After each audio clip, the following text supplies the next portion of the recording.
내에서는 반항 감정을 촉발시키는 등 전통적 우방과의 관계를 규모의 갈등 관계로 전환하여 민족 해방 우선으로 연결하고 있다. 35번째, 한미 FTA 재협상 국면에서 미국 측의 FTA 폐기 카드를 오히려 유도하는 등 대미 통상 문제를 이념 외교의 효과를 극대화하기 위한 정치적 고유 수단으로 활용함으로써 한국 내, 미국 내 반미 반항 감정을 조성해서 갈등 관계로 전환시키려는 시도를 했다. 이상입니다.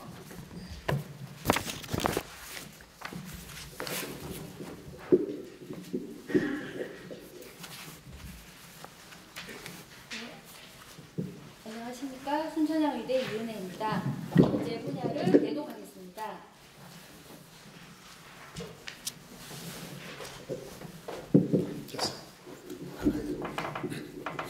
경제 분야를 대독하겠습니다.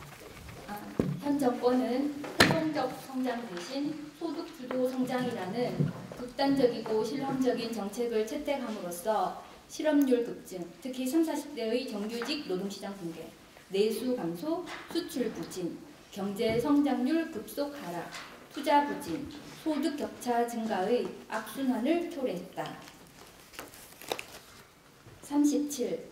현 정권은 소득 주도 성장을 공언했지만 2019년 우리나라 경제 성장률 2%는 전 세계 평균 3%에도 못 미치는 수준이며 소비와 수출이 모두 둔화되어 정부 재정 기여분 1.5%를 제외하면 민간 부분 기여도는 0.5%에 불과할 정도로 세금 주도 성장만 하였다.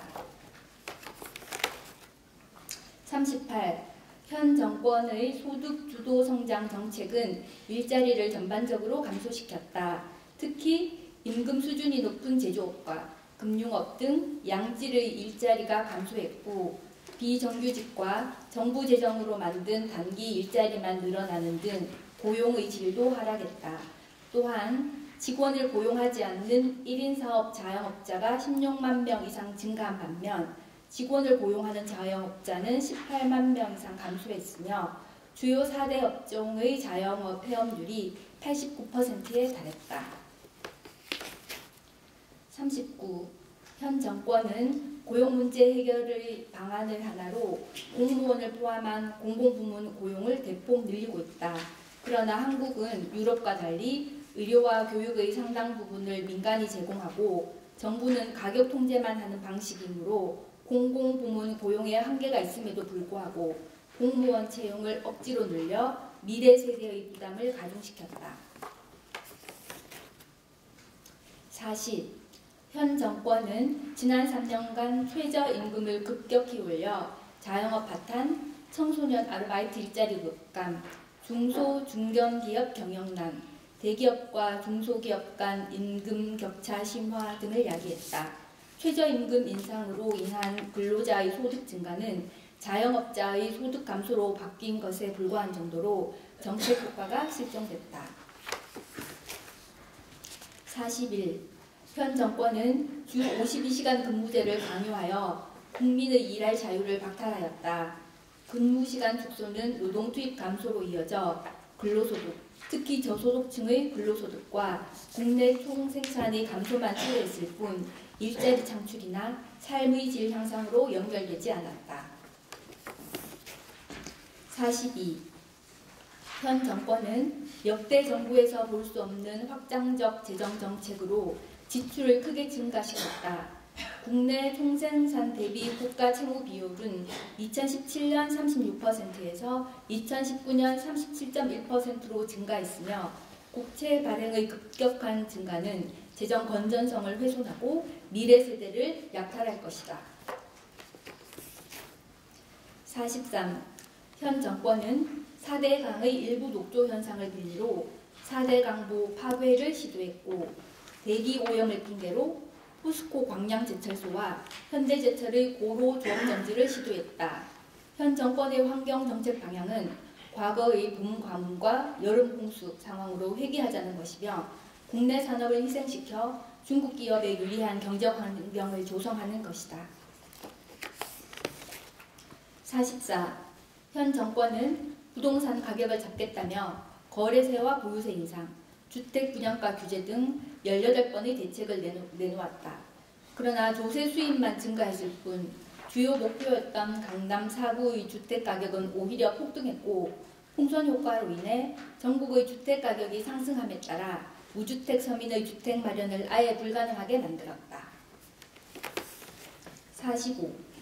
현 정권은 전체 노동자의 5%에 불과한 귀족 노조가 생산성 향상을 훨씬 웃도는 임금 인상과 고용 세습 등을 요구하고 고용주를 장시간 감금 폭행해도 이를 방관하거나 조장하고 있으며 국민연금 스튜어드십 코드를 변제시키는 등 반기업 정서를 확산시켜 투자 의욕 위축, 생산성 저하, 국제 경쟁력 약화를 초래하였다. 지금부터는 보건본과입니다. 46. 우한폐렴과 관련하여 2월 2일 중앙사고수습본부가 중국발 입국 차단을 결정했으나 현 정권은 이를 바로 번복하여 후베이 선발 입국을 차단하였다. 이는 코로나 바이러스 감염증 발생 국가에 대한 조기 격리의 기회를 날려버릴 것이며 헌법 제34조에 명시된 국민보호의 의무를 다하지 않은 것이다. 47.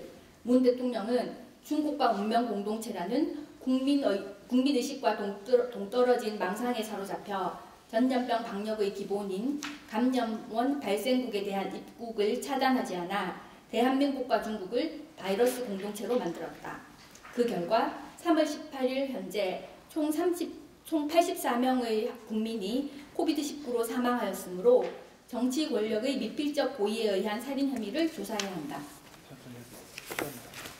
48.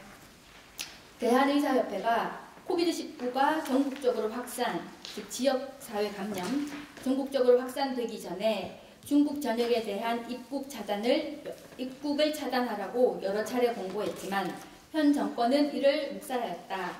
반면에 대만은 전문가의 의견을 받아들여 중국 유입을 강력하게 차단한 결과 대만의 확진자 수 77명은 우리나라의 사망자 수 84명보다도 적다. 이는 현 정권이 재난적 감염병의 초기 대응에 실패했음을 보여준다. 49. 현 정권은 국민의 생명과 직결되는 보건의료 분야의 정책 결정에서 과학적 대응이 아니라 정치적 이해득실을 따졌기 때문에 코비드19의 창궐을 자초했고 다른 나라로 출국한 우리 국민들이 현지에서 격리되거나 입국 금지당하는 불평과 모욕을 초래했다. 50. 코비드19 대유행이 우려되는 상황에서 대만은 첫 확진자 발생 후 10일 만에 마스크 수출을 금지한 반면 현 정권은 44일 후에야 수출을 금지시켰다. 그 결과 올해 2월 대중국 마스크 수출액이 전년도 월 평균에 비해 228배 증가하여 국내 마스크 대란의 직접적 원인이 되었고 중국으로 수출된 마스크는 이베이에서 고가에 팔려 우리 국민들이 비싼 값에 구입하고 있다. 51. 코비드19 감염 확산을 방지한다는 명분으로 집회를 금지하여 정치적 반대 세력을 견제하는 효과를 거두었고 국민들로 하여금 일주일에 2장의 마스크를 사기 위해 감염의 위험을 무릅쓰고 몇 시간씩 줄을 서게 만들어 오히려 국민들을 감염의 위험에 노출시켰다. 52. 대통령이 직접 나서서 코비드19 사태의 종식을 섣불리 예견하며 국민들의 활동을 독려한 것은 국민들이 사태 확산에 미리 대처할 심적, 물적 준비를 저해했고 일주일 후 대구의 집단 감염 사태에 기여했다. 그럼에도 불구하고 현 정권은 호환무치한 자화자찬적 홍보로 국민들을 세뇌시키고 있다. 53. 문케어로 인해 2018년 약 20조 원이던 건강보험 누적 적립금이 불과 1년 만에 17조 원으로 감소하여 적자 재정으로 전환됐다.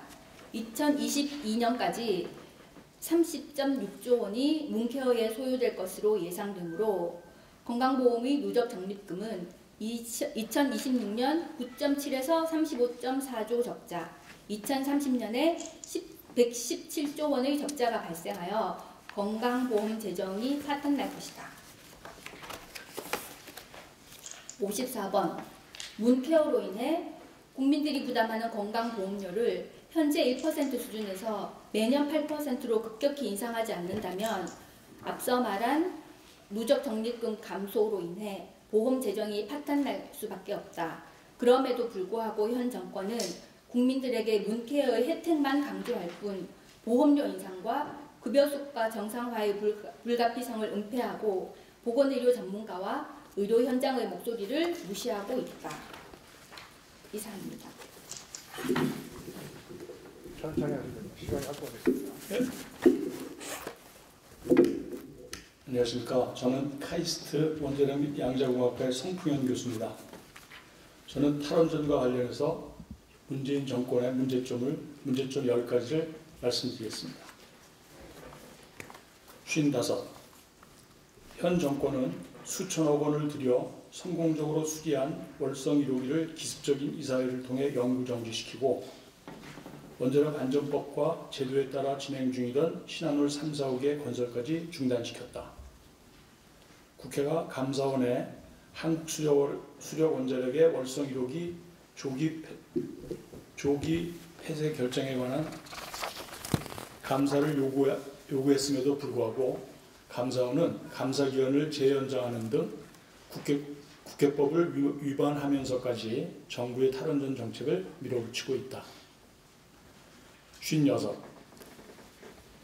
체르노빌과 후쿠시마는 경납 건물이 없거나 작아서 갑자기 생성된 방사능 물질이 수소 폭발로 이어질 수밖에 없었다.